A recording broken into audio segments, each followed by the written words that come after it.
Arestado ang ilang mangingisda sa Bangud Oriental, Mindoro sa isang operasyon ng mga otoridad dahil sa paglabag sa Republic Act No.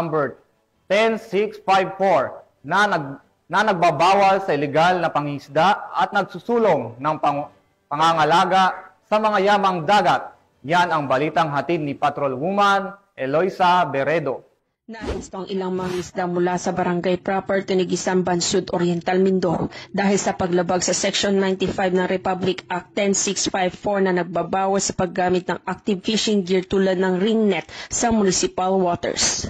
Buong ika-19 ng Enero taong kasalukuyan, nagsagawa ng seaborne patrol operation ang mga tauhan ng Oriental Mindoro Maritime Police Station. Habang nagpapatrolya sa municipal waters ng Bansud, naharang isang motorized bangka na kulay puti at asul, sakay ang mga mangingisda na nahuling gumagamit ng ring net sa pangingisda na nasa layong 1.17 kilometers mula sa dalampasigan ng barangay proper Tunigisan. Ang mga naanestong mangingisda kasama mga nakumpiskang gamit ay agad na dinala sa Oriental Mindoro Maritime Police Station para sa kaukulang dokumentasyon at disposisyon.